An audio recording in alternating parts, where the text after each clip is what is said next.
코로나19를 겪으면서 많은 사람들의 관심이 안전에 대한 것이었습니다. 열이 37.5도가 넘으면 위험하다라고 하는데요. 내가 코로나19에 걸렸는지 알 길이 없습니다. 이때 사용하는 것이 코로나 진단 키트입니다. 코로나 진단 키트는요, 이렇게 생겼습니다. 키트라는 뜻은 하나의 묶음, 어떤 전부라는 뜻인데요. 회사마다 조금 다르겠지만 이렇게 6가지 정도를 검사해야 내가 코로나19에 걸렸구나, 안 걸렸구나 라는 거를 확인하는 그런 검사 진단 키트입니다. 마찬가지로 우리도 그리스도인도 영적인 상태를 진단하는 키트가 있습니다. 우리가 하나님을 예배하는지 또 나의 유익을 구하는지 알 수 있는 그런 진단 키트입니다. 우리는 하나님을 예배한다고 하지만 때로는 나 자신을 유익을 구할 때가 있고 또 우상을 섬기는 그런 예배를 드릴 때가 있습니다. 오늘 본문은 그런 모습을 잘 보여주고 있습니다. 이스라엘 백성과 아론 두 사람의 실패한 모습을 통해서 우리가 반면교사로 삼고 우리 자신을 돌아보는 그런 시간을 가져보겠습니다. 그리스도인의 영적 진단 키트라는 제목으로 오늘 말씀을 나누겠습니다. 출애굽기 32장은요, 우리가 잘 아는 금송아지 사건입니다. 출애굽을 하고 시내산에 도착한 이스라엘 백성들이요, 모세가 산에서 내려오는 것이 더디자 아론에게 요구합니다. 이보시오, 우리를 위해서 신을 만들으시오. 그러자 아론은 그들에게 금꼬리를 가져오라고 또 얘기합니다. 그리고 나서 그 가져온 금꼬리를 가지고 송아지 형상을 만듭니다. 그렇게 만든 송아지 형상에다가 이스라엘 백성들과 아론이 다 함께 그 금송아지에게 예배하고 절하고 함께 뛰어놀며 기뻐했다라는 그런 모습이 오늘의 본문의 모습입니다. 이스라엘 백성들은요, 하나님을 예배한다고 하지만 실상 그들은 금송아지 우상을 통해서 자신의 풍요와 또 경제적 안전을 기하고 있었습니다. 이 사건은요, 하나님의 진노를 가져온 사건입니다. 출애굽한 이스라엘 백성들은요, 하나님의 인도하심과 돌보심에도 불구하고 하나님에 대한 원망과 불평이 끊이지 않았습니다. 출애굽해서 시내산까지 오는 그 여정 속에서 이들은 늘 고기가 없다고 불평을 하고 또 물이 없다고 불평하고, 그렇지만 그때마다 하나님께서는 다 챙겨주셨습니다. 그들의 원망과 불평에도 불구하고 용서해 주시고, 고기 먹고 싶다 그러면 메추라기를 주시고, 또 물이 먹고 싶다고 하면 물도 주시는 그런 사랑의 하나님, 긍휼의 하나님이셨습니다. 그렇게 길이 참으신 하나님께서 이 금송아지 사건에 대해서는요, 이전과는 완전히 다른 반응을 보이십니다. 우리 32장 9절에 보시면 이 금송아지 사건 지나서 이 사건을 하나님은 어떻게 표현하시냐면요, 32장 9절에 이렇게 표현하고 있습니다.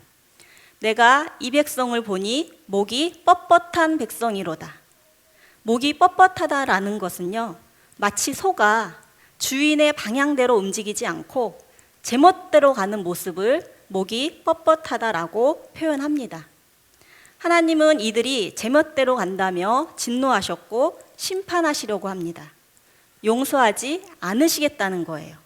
이 백성 다 진멸하고, 모세, 내가 너로 인해서 다시 판을 짜겠다. 내가 다시 시작하겠다. 다시 너로 큰 나라를 만들겠다라는 거예요. 성경을 보시면 하나님이 화를 내시는 대부분의 이유는요, 바로 우상숭배입니다. 왜냐하면 이 우상숭배는요, 하나님을 거역하고 반역하는 행위입니다. 우리가 자녀를 키울 때 가장 힘든 말이 뭐냐면요, 자식이 이런 말을 할 때가 있습니다.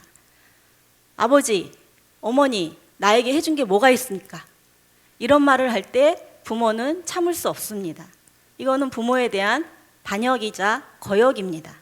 하나님도 마찬가지로 우상을 섬기는 것에 대해서 굉장히 예민하게 반응하시고 이 죄에 대해서 끝까지 책임을 물으십니다. 그렇다면 우상이란 뭔가? 우상은요, 하나님 자리에 피조물을 갖다 놓는 것이 우상입니다. 창조주의 자리에 하나님이 만드신 피조물을 갖다 놓는 것입니다. 또 우상은요, 하나님보다 더 사랑하는 것, 그것이 사람이 될 수 있고 또 나의 유익을 위한 그 어떤 경제적 또 여러 가지 안녕, 이런 것이 될 수 있습니다. 하나님은요, 이 우상을 경계하셨고 인간이 여기에 잘 빠질 수 있다는 것을 알고 계셨습니다. 그래서 이스라엘의 역사 속에서 끊임없이 경고하셨습니다. 오늘 이 금송아지 사건은요, 창세기 3장 그 사건을 연상케 하는 사건입니다. 아담이 개인적으로 하나님을 거역했다면 금송아지 사건은 집단적으로 공동체가 하나님을 반역한 사건입니다. 출애굽기 32장의 금송아지 사건을 시작으로 이스라엘의 역사는 복잡한 역사가 되어집니다. 끊임없이 우상숭배로 하나님의 진노를 사게 됩니다. 이 사건 이후 500년, 700년이 지나서도 이스라엘이 남북으로 갈라졌을 때도 여전히 그들은 금송아지를 섬기고 있습니다. 여로보암은 금송아지를 만들어서 구원한 우리의 신이다라고 얘기를 합니다. 이 여로보암 이후 대부분의 왕들이요, 우상을 섬길 때 하나님께서 그때그때마다 선지자들을 보내셨습니다. 그만큼 우상을 경계하셨습니다. 모든 선지자들이 공통적으로 하는 말이 우상 숭배하지 말아라. 하나님을 기억하라. 그렇지 않으면 심판이다. 멸망이다라는 거예요. 그렇게 많은 선지자들을 보냈음에도 불구하고 그들은 계속해서 우상을 섬겼고, 구약의 마지막 책 말라기에서는요, 하나님이 이렇게 말씀하십니다. 말라기서 1장 10절을 제가 읽어보겠습니다. 만군의 여호와가 이르노라. 너희가 내 제단 위에 헛되이 불사르지 못하게 하기 위하여 너희 중에 성전문을 닫을 자가 있었으면 좋겠다. 내가 너희를 기뻐하지 아니하며 너희가 손으로 드리는 것을 받지도 아니하리라.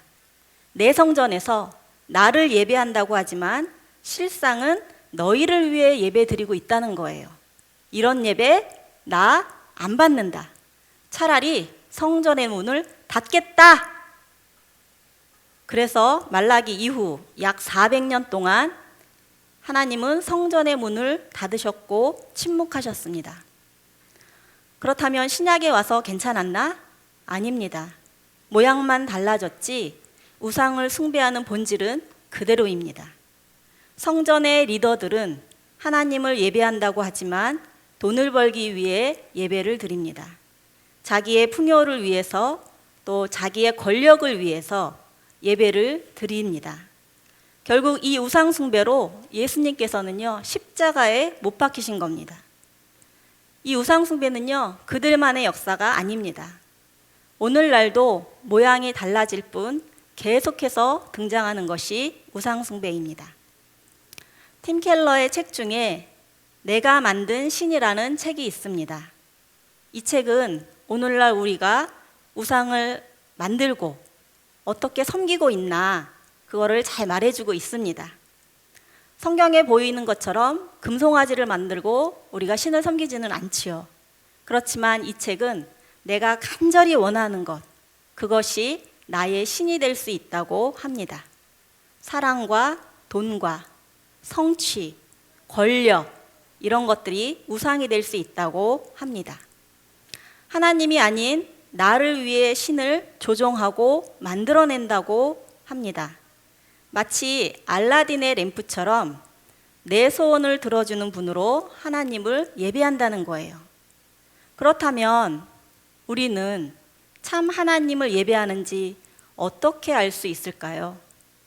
우리는 예수 그리스도를 믿는 그리스도인인지 어떻게 알 수 있을까요? 이것을 영적 진단 키트라고 잡아봤습니다. 오늘 본문에 이스라엘 백성들의 모습을 통해서 살펴보겠습니다. 그리스도인의 영적 진단 키트 첫 번째는요, 하나님이 보이는가 사람이 보이는가입니다. 우리 모두 한번 생각해 봤으면 좋겠습니다. 어떤 상황에서든 어떤 환경 속에서 내가 보이는 것이, 내가 보는 것이 하나님인가 사람인가입니다. 이스라엘 백성들은요, 하나님을 보지 못하고 사람을 봤습니다. 하나님이 그들을 인도하신 게 아니라 모세가 인도했다고 생각했습니다. 하나님이 그들을 홍해를 건너서 여기까지 시내산까지 오게 하신 게 아니라 모세라는 인도자가, 모세라는 지도자가, 리더가 우리를 여기까지 이끌어왔다라고 생각합니다. 그런 모세가 보이지 않자 사람들은 어떻게 반응하는가? 1절을 제가 다시 보겠습니다. 1절에 보시면요, 백성이 모세가 산에서 내려옴이 더딤을 보고, 모세가 생각했던 것보다 내려오는 게 좀 늦어졌습니다. 그들의 생각에는 1, 2주면 될 줄 알았는데 한 40일이나 걸린 거죠. 일이 생각과 다르게 진행될 때 이들이 본 것은 사람입니다. 모세입니다. 공동체의 리더를 봅니다. 모세는 산 위에서 하나님을 만나고 있었습니다. 그러나 이들에게는 모세만 생각하고 하나님을 생각하지 못합니다. 이들은 모세의 부재를 당황스러워하고 참지 못합니다. 이들의 결여된 성품 중에 하나가요, 참지 못한다는 것입니다. 노래도 잘하고 찬양도 잘하는데 길지 않아요. 말씀도 읽고 기도도 하는데 오래가지 못합니다. 조변모개처럼 아침에는 찬양을 했는데 저녁에는 불평을 합니다. 참 이상하죠? 남자들은 밥을 조금만 늦게 차려줘도 왜 이렇게 화를 낼까요? 배고픈 거 못 참아해요. 처음에는 뭘 저렇게 먹는 거에 목숨을 거나 했는데 이것이 우리의 특징입니다.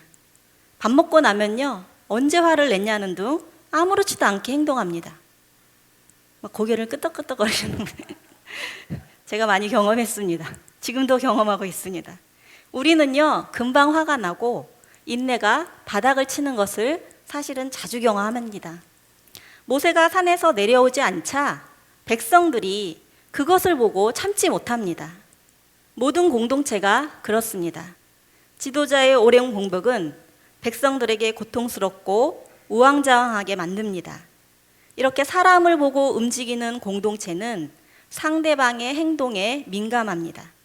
이스라엘 백성들은 참지 못하고 쉽게 화를 내며 아론과의 관계를 어그러뜨립니다. 1절 후반절을 제가 다시 읽어보겠습니다. 이 모세 곧 우리를 애굽 땅에서 인도하여 낸 사람은 어찌 되었는지 알지 못함이니라. 이 모세 하면서 비아냥거립니다.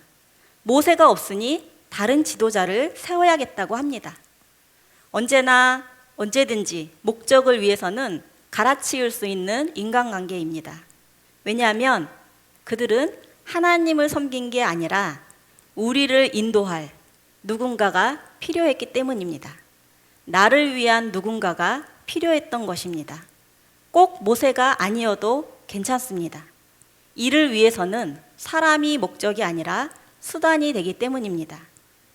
보이지 않는 하나님이 인도하신다는 것을 알았다면 보이는 모세가 없어져도 괜찮습니다. 모세가 아니라 하나님이 우리를 인도하신다는 것을 알면 하나님을 가슴에 품고 기다릴 줄 압니다. 보이지 않는 하나님이 우리를 인도하신다는 걸 알면 하나님께 충성하고 헌신할 줄 압니다.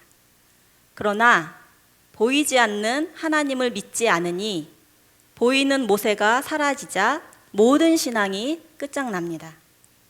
우리 신앙도 마찬가지입니다.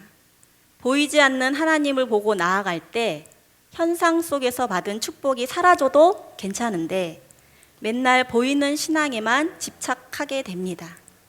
신앙에는요, 전환점이 있습니다. 혹시 깍꿍놀이라고 아시나요? 아이들이 돌이 되기 전에 하는 놀이입니다. 엄마가 손으로 얼굴을 가리고 깍꿍 하면서 얼굴을 보여줍니다. 생후 3개월 된 아기들은요, 눈앞에 대상이 사라지면 없어졌다고 생각합니다. 그래서 이 깍꿍놀이를 통해서 내가 없어진 게 아니다 라는 굉장히 교육적인 놀이입니다. 이렇게 깍꿍놀이를 하다가 돌이 지나면 이제 아이들은 눈앞에 대상이 사라져도 없어지지 않고 있구나, 어딘가에 있구나 라고 알게 됩니다. 우리의 신앙에도 이런 단계가 있습니다. 처음에는요, 나를 위한 신앙의 모습이 있습니다. 그리고 하나님께서는요, 신앙의 초보에 있는 사람들에게는요, 또 많은 은혜를 주시고 또 많은 기도 응답을 주십니다. 그래야 믿고 나아가거든요. 나를 위해 기도하고 나를 위해 말씀 보고, 그러나 하나님이 어떤 분이신지 알고 또 예수님이 누구신지 알고 성령님이 나와 어떻게 관계하시는지를 알면 신앙의 단계가 바뀝니다. 주님을 위하여, 주님의 은혜를 위하여, 사명을 위하여 나아갑니다. 내가 아닌 하나님을 위하여 살고 싶어 합니다. 우리는 그동안 모여서 예배를 드릴 수 없었습니다. 교회에 와서 예배 드리지 못했지만 그렇다고 우리가 예배하지 않았는가? 그렇지 않습니다. 우리는 눈에 보이는 예배의 형식을 갖추지는 못했지만 하나님을 예배하는 것을 멈추지 않았습니다. 우리는 사회적 거리두기를 지켰지만 하나님을 예배하는 데에는 거리두기가 없습니다. 하나님과의 관계에는 거리두기가 없습니다. 하나님의 사랑에는 거리두기가 없습니다. 비록 우리가 제도적으로 다 같이 모여서 눈에 보이는 예배를 드리지 못했지만 우리는 매일매일 각자의 일상에서, 일터에서 말씀을 통해 하나님을 만났습니다. 우리는 매일매일 기도를 통해 하나님과 대화했습니다. 다시 현장 예배가 시작되어도 우리는 이 일을 멈추지 않을 것입니다. 왜냐하면 신앙은 제도가 아니라 영성이기 때문입니다. 신앙은 보이지 않는 하나님을 믿는 것입니다. 보이지 않는 하나님을 예배하는 예배자의 삶을 사시기를 축복합니다. 우리 교회 담임 목사님의 부재가 오래되었습니다. 어려운 가운데 사역자들과 또 집사님들께서 잘 협력해서 여기까지 왔습니다. 보이지 않는 하나님께서 서울침례교회를 인도하고 계십니다. 우리 교회를 지금도 붙잡고 계십니다. 그 하나님을 바라보며 앞으로 있을 모든 일정이 지혜롭게 진행되기를 기도합니다. 두 번째입니다. 우리는 참 하나님을 예배하는지 어떻게 알 수 있을까요?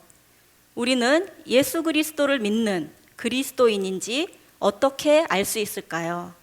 그리스도인의 영적 진단 키트 두 번째는 하나님의 소리가 들리는가, 사람들의 소리가 들리는가입니다. 첫 번째, 하나님이 보이는가, 사람이 보이는가는 백성들의 모습을 통해서 살펴봤다면, 두 번째는 아론의 모습을 통해서 살펴보겠습니다. 2절과 3절을 다 함께 우리 같이 읽어보겠습니다. 출애굽기 32장 2절 3절 다 함께 읽어보겠습니다. 시작. 아론이 그들에게 이르되 너희의 아내와 자녀의 귀에서 금고리를 빼어 내게로 가져오라.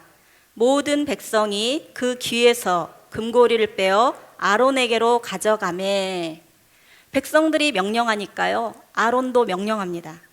백성들이 아론에게 두 개의 명령을 내립니다. 우리를 인도한 신을 만드시오. 아론, 당신이 일어나서 모세를 대신해서 우리를 인도하시오. 백성들이 두 개의 명령을 내리자 아론도 두 개의 명령을 합니다. 그래요? 금고리를 빼내시오. 그것을 나에게 가져오시오. 서로 명령하는 관계가 됩니다. 이렇게 리더의 부재는 헤게모니 싸움을 야기시킵니다. 헤게모니 싸움을 하는 이유는요, 자기가 높다고 생각하기 때문입니다. 자기가 높다고 생각하는 사람은요, 상대방에게 명령을 하기 시작합니다. 처음에는 부탁이었는데요, 자꾸 하다 보면 명령으로 바뀝니다. 아론은 리더로서 잘했나? 리더가 공동체의 소리를 듣는 것은 너무너무 중요합니다. 최근에 유행하는 리더십 중에 애자일 리더십이라는 게 있습니다. 애자일이라는 것은 민첩함, 날렵함 이런 뜻입니다. 기업을 둘러싼 환경이 급변하기 때문에 이에 대응하기 위해서는 리더와 조직이 발빠르게 민첩함이 필요하다라는 것입니다. 어떤 문제 상황에서 빠르고 신속하게 대응하는 리더십을 애자일 리더십이라고 합니다. 아론은요, 모세의 부재 시 백성들의 소리를 잘 들었고요. 또 그 소리에 발빠르게 대처했습니다. 요즘 말로 애자일스럽게 잘 했습니다. 그러나 결정적인 문제가 있었습니다. 아론은 백성들의 소리만 들었습니다. 아론은 백성들보다 더 큰 하나님의 음성을 듣지 못했습니다. 정치 지도자, 리더들이 백성들의 소리를 듣는 것은 중요하지만 여론에 의해 정치하는 것은 진정한 정치가 아닙니다. 하나님의 음성을 듣지 못하는 리더는요, 사람들의 소리에 집중합니다. 여론에 민감하게 반응합니다. 백성들이 우리를 위하여 신을 만들라 라고 했을 때 아론은 아니요 라고 말해야 되는데 용기가 나지 않았습니다. 백성들의 소리로 아론은 두려웠습니다. 예수님을 죽인 빌라도도 예수님이 죄가 없다는 것을 알았지만 군중들의 소리를 견딜 수 없었습니다. 아론은 모세를 돕지 않았고 하나님의 이름을 망령되이 일컬었습니다. 하나님이 어떤 하나님인지 가르치지 않았습니다. 모세는 없고 내가 지도자인데 백성들은 금송아지를 만들자고 하니 그래, 금송아지 만들자 하면서 거기에 참여했습니다. 지도자가 아닙니다. 백성들의 소리보다 더 큰 하나님의 음성, 진리와 생명의 음성을 듣지 않으면 백성들은 몰락합니다. 그 결과가 어떤지 4절과 4절을 한번 읽어보겠습니다. 우리 출애굽기 32장 4절 다 함께 읽어보겠습니다. 시작.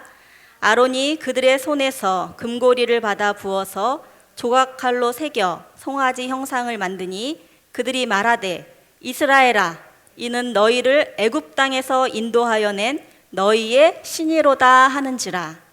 금으로 송아지를 만들었습니다.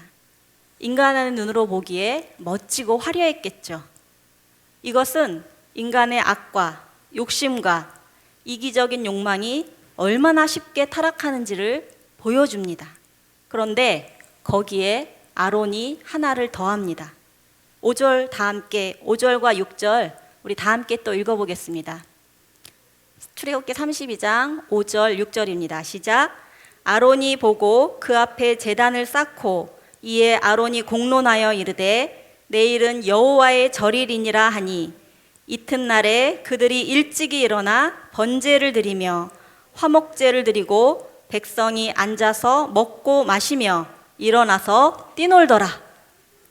하나님께 드리는 제사 형식을 다 취합니다. 하나님께 제사 드린다고 하면서 하나님의 눈에는 가증스러웠겠죠. 번제를 드리고 화목제를 드리고, 화목제는요 하나님과 화목하면서 백성들과 먹고 마시는 것입니다. 그런데 6절 후반절에요 금송아지 앞에서 먹고 마시며 일어나서 뛰놀더라 이런 표현은요 당시 이방신을 섬기는 음란한 춤과 타락한 모습을 말합니다. 이들은 과거 애굽에서 숭배했던 금송아지를 기억하며 이방신을 섬기는 그 습성대로 하나님을 섬겼습니다. 그걸 하나님이라고 생각했습니다. 이들이요 하나님을 버린 것이 아닙니다. 다만 그 하나님을 자기의 유익을 위해서 조정하려고 한 것입니다. 이것이 하나님을 버린 것일 수도 있습니다. 정말 그 금송아지가 능력을 행한다고 믿었을까요? 그들은? 아닙니다. 그들은 하나님에게서 벗어나고 싶었습니다. 내 마음대로 신을 조정하고 싶었습니다. 마음에 신이 없으면 불안하니까 여호와의 이름을 다 갖다 쓰면서 금송아지로 축소시키고 자기들의 우상으로 만든 것입니다. 눈에 보이지 않는 하나님을 눈에 보이는 하나님으로 만들었습니다. 하나님은 십계명에서 제2계명을 통해 나 외에 다른 신을 두지 말라, 1계명 외에 제2계명에서 하나님의 형상을 만들어서 거기에 섬기지 말라라고 얘기하셨습니다. 왜냐하면요, 하나님은 무한하신 분이고 그렇게 축소될 수 없는 분이십니다. 예를 들어 강대상이 하나님이다 그러면요, 하나님의 존재가 강대상으로 축소됩니다. 그 어떤 형상도 하나님을 표현할 수 없습니다. 오직 우리 인간만이 하나님의 형상을 닮은 존재입니다.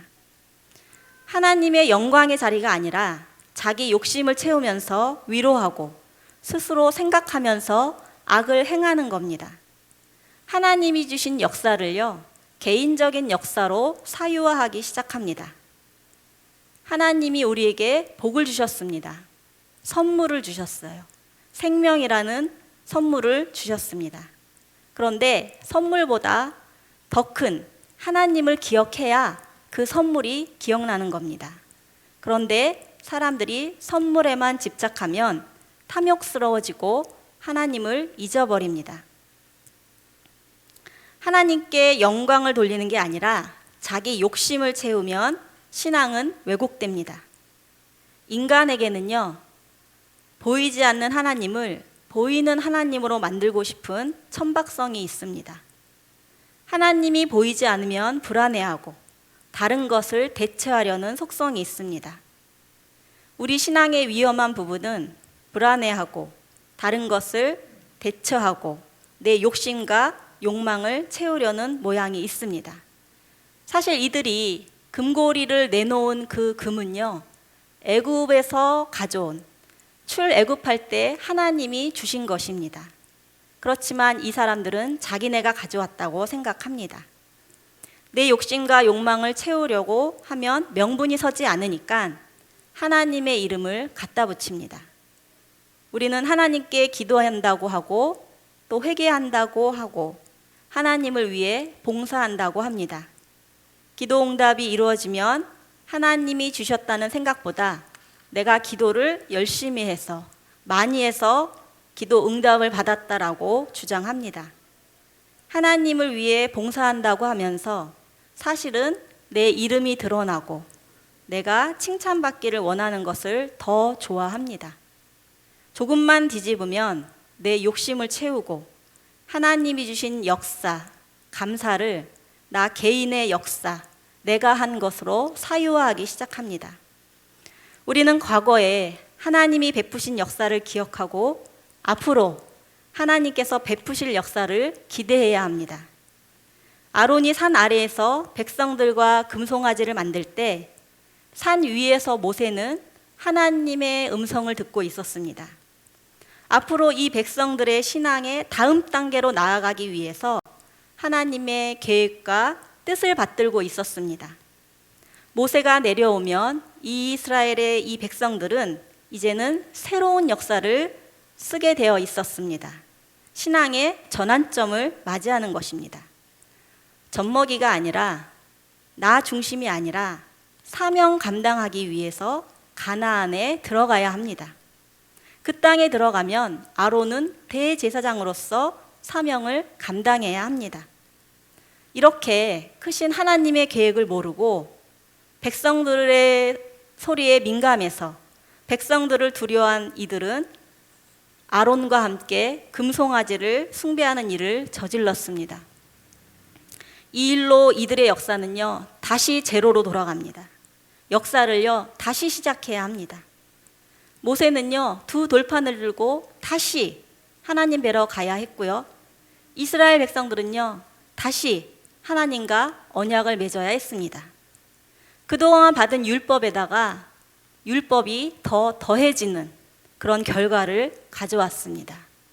이런 모습을 보고 신약의 사도 바울은 이렇게 말합니다. 갈라디아서 3장 19절을 보시면 그런즉 율법은 무엇이냐? 범법함으로 더하여 진 것이다 라고 얘기합니다.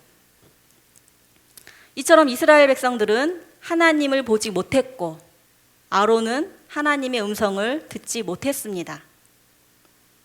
그렇다면 이들은 왜 하나님을 보지 못하고 하나님의 음성을 듣지 못했을까요?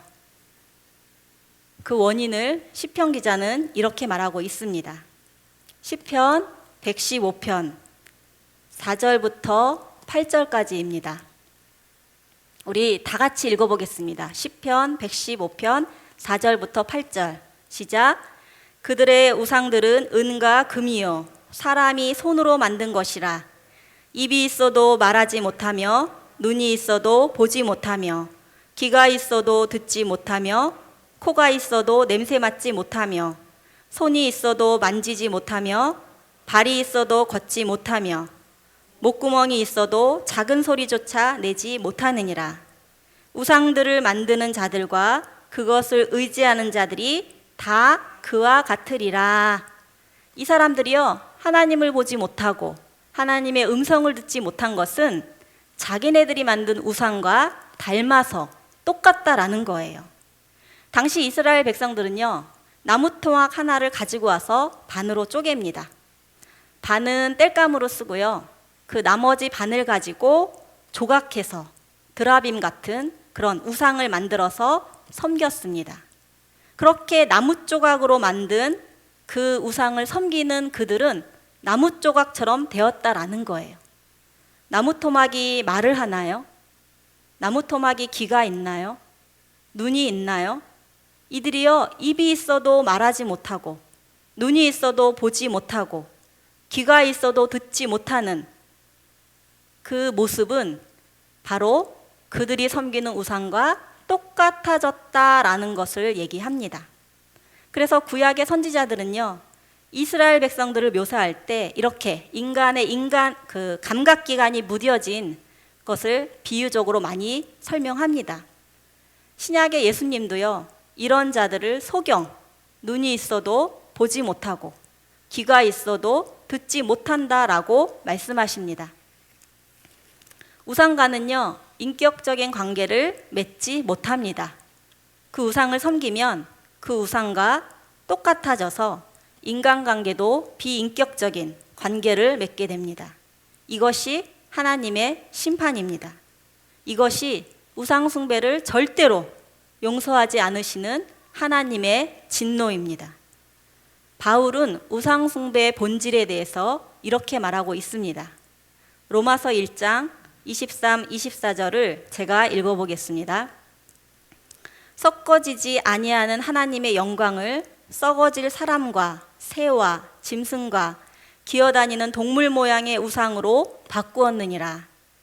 그러므로 하나님께서 그들을 마음의 정욕대로 더러움에 내버려 두사 그들의 몸을 서로 욕되게 하게 하셨으니. 우상 숭배하도록 내버려 두는 것이요 하나님의 심판입니다. 눈에는 눈, 이에는 이, 지은 죄와 똑같은 방법으로 벌을 받는 것입니다. 우리 눈에 보이는 것은 그 어떤 것도 피조물이지 창조주가 아닙니다.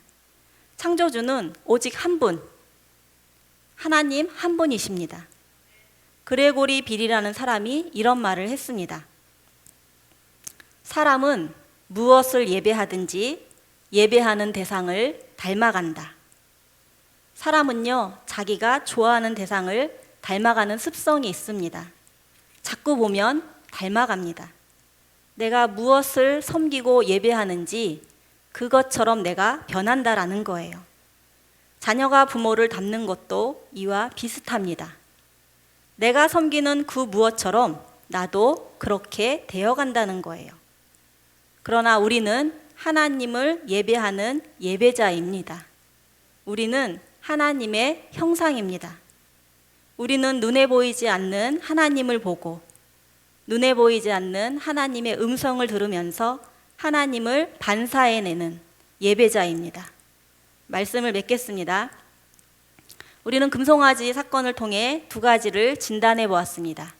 첫 번째는요, 하나님이 보이는가 사람이 보이는가입니다. 이스라엘 백성들은 하나님을 보지 못하고 사람을 봤습니다. 사람을 보면요, 화가 납니다. 화가 나고 명령하게 됩니다. 혹시 요즘 화가 자주 나십니까? 상대방의 잘못을 참을 수 없습니까? 그렇다면 증상입니다. 사람 넘어 일하시는 하나님을 보시기 바랍니다. 거대한 파도를 일으키는 것은 바람이지 파도가 아닙니다. 파도를 일으키는 바람을 보시기 바랍니다. 사람이 아니라 사람을 들어 쓰시는 그 너머의 하나님을 보시기 바랍니다. 두 번째, 그리스도인의 영적 진단 키트 두 번째는요, 하나님의 소리가 들리는가, 사람의 소리가 들리는가입니다. 리더는 사람들보다 하나님의 음성을 먼저 들어야 합니다. 사람의 소리가 먼저 들리면 두렵습니다. 대부분의 사람들은 칭찬보다 불만을 많이 얘기합니다. 칭찬을 얘기할 때는 하나님의 음성으로 듣고 감사하시기 바랍니다. 리더가 사람들의 소리를 두려움으로 들으면 공동체를 이끌어가는데 어려움이 있습니다. 말씀과 기도와 환경을 통해서 하나님의 음성을 듣는다면 두려움은 용기로 바뀔 것입니다. 혹시 기쁨의 50일이라는 말 들어보셨나요? 기쁨의 50일. 50일 동안 기뻐하라라는 겁니다. 부활절부터 성령 강림 주일까지 50일, 오순절이죠. 그 50일을 기쁨의 50일이라고 합니다. 초대교회부터 3세기까지의 우리 믿음의 선조들은 이것을 절기로 지켰습니다. 예수님이 부활하신 날을 하루만 기뻐하는 것이 너무 아쉽다. 그래서 50일 동안 우리 주님의 부활을 기뻐하자라는 취지로 만들었습니다. 올해 4월 둘째 주가 부활주일이었고요. 5월 31일, 5월의 마지막 날이 성령 강림 주일입니다. 그러니까 우리는 지금 기쁨의 50일을 보내고 있습니다. 5월 한 달 동안 마음껏 기뻐하시기 바랍니다. 예수님이 부활하셨습니다. 하나님이 우리와 함께 하십니다. 예수님이 우리의 주님이시고 부활의 주님을 기뻐하라는 것은 하나님의 임재를 경험하라는 것입니다.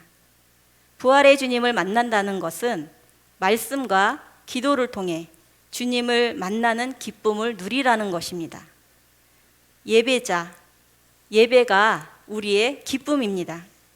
그 기쁨을 공동체와 함께 나누시기 바랍니다. 우리는 혼자가 아니라 공동체입니다. 영적 무력감에 빠졌던 베드로도 부활의 주님을 만나고 다시 사명자의 길로 갔습니다. 베드로뿐 아니라 120명 공동체가 모여서 기도하다가 성령을 받았습니다. 우리 안에는 이미 성령님이 계십니다. 이제 우리 모두 현장 예배를 드리게 되었습니다. 조금 힘들었지만 그동안 교회는 거리두기를 실천하며 세상 속에서 함께 동참하고 이 시기를 잘 견뎌냈습니다. 부활의 주님이 우리의 눈을 열어서 하나님을 보게 해주실 것입니다. 부활의 주님이 우리의 귀를 열어서 하나님의 음성을 듣게 해주실 것입니다. 아론은 불완전했지만 진정한 대제사장이신 예수님은 승리하셨습니다. 예수님 붙잡고 우리 교회를 향한 하나님의 크신 계획을 발견하시기 바랍니다. 우리 모두 하나님의 형상을 회복하는 하나님을 닮아가는 예배자로 살아가기를 축복합니다.